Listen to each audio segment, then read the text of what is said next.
Honorable Speaker, foreign members, I remain Mohammed Tahir Monguno. I represent Marcha Monguno, Ganja Federal Constituency of Borno State. Mr. Speaker, it is now common knowledge that constitutions of nations are not supposed to remain static. They are supposed to be living documents that are subject to amendments to take care of objective and subjective realities of the time. And it was against this backdrop that this bill was sponsored to allow for independent candidature in our political space. And the reasoning behind the sponsorship of this bill is to deepen democracy in our country and give level playing field for all citizens that want to contribute their quota to national development.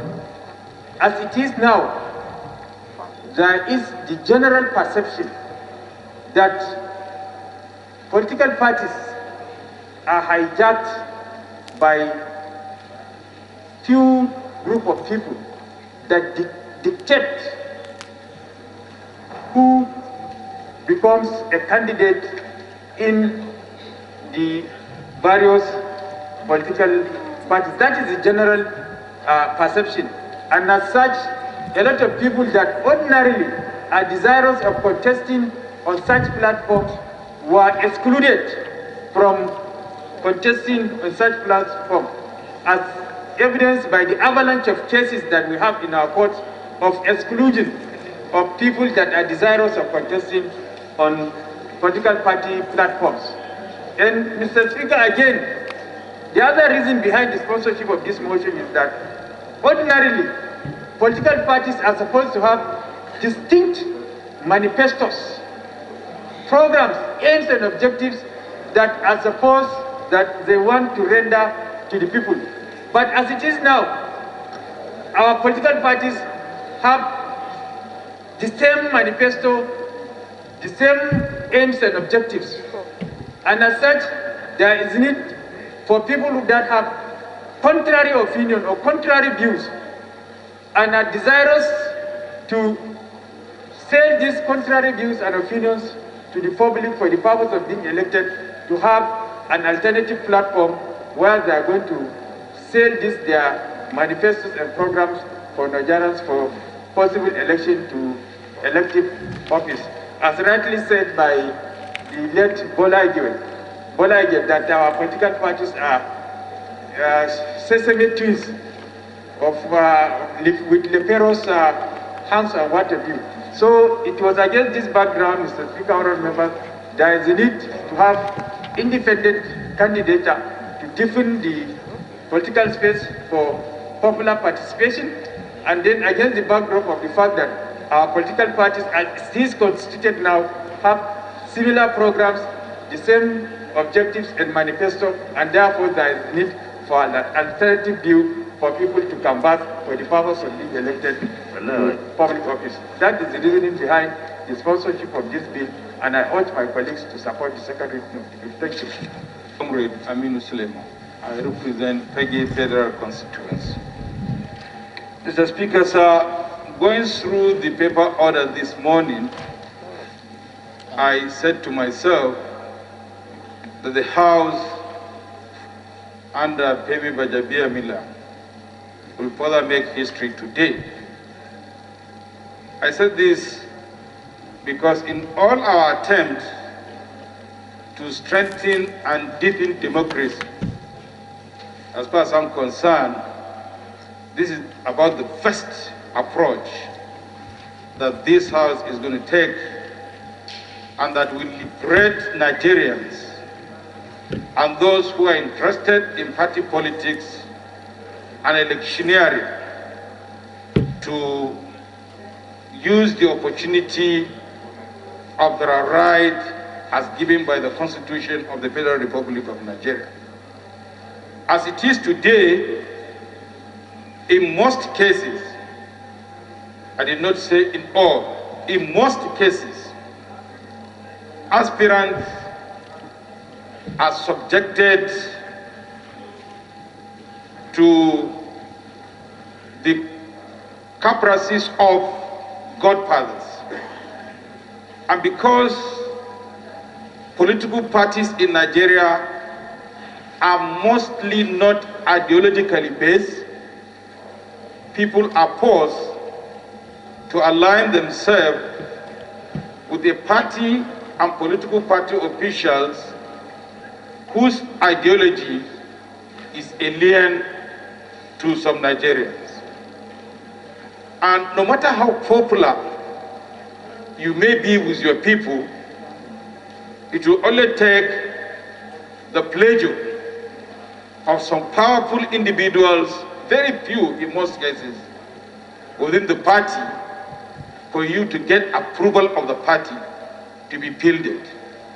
And that is why we have come to a situation where even though what the courts are doing are legally and constitutionally right, but in my opinion, in some cases, absolutely wrong, where people elect a candidate and court will remove the candidate and give the people a choice that is not theirs.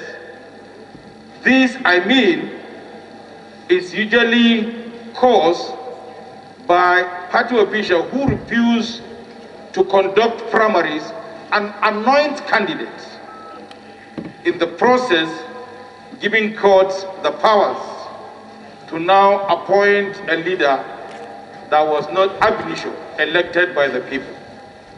I have no doubt in my mind that this bill, or yeah, it's a bill because it's an alteration, will receive overwhelming support of this House, and it is also my belief that our colleagues in the Red Chamber will give it accelerated hearing and support so that pressures will be mounted on the biller to sign the bill and let us try this thing in 2023 as a commencement of our journey into proper democracy.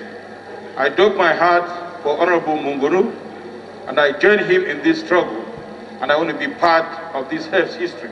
Thank you, Honorable Speakers.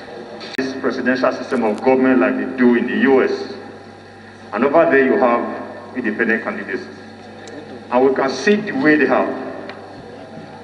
We have seen members of Congress and Senate in the US that come in as independent candidates, and they do well. They are aligned with any party. So if we want to deepen our democracy here, I think we should do that. I know there are professionals today in Nigeria that will want to participate in politics, but the rigors of getting involved in the political parties as it is today would discourage them. So if we have a system like this, that a professional that feels is popular with the grassroots, with his people, can get signatures and become a candidate, why not? So I am 100% in support. Thank you, Mr. Speaker. I represent Kenya Federal Constituency. Mr. Speaker, honorable colleagues, as good as the bill seems to look like, I doubt if we have the capacity as it is today. I give an example. Assuming in my constituency, we have like 50 independent candidates. This means that INEC, we have to print ballot papers in their different logos. And the cost of litigation will be so high that Nigerians will suffer for it. I think that the proponent of this bill should look at the disadvantage it's going to bring into the electoral system in terms of delay, in terms of cost, than the advantage. If we have the details of the bill, where it gives guidelines as to who qualifies, who can be an independent candidate, without, of course, necessarily infringing on the rights of people, fine.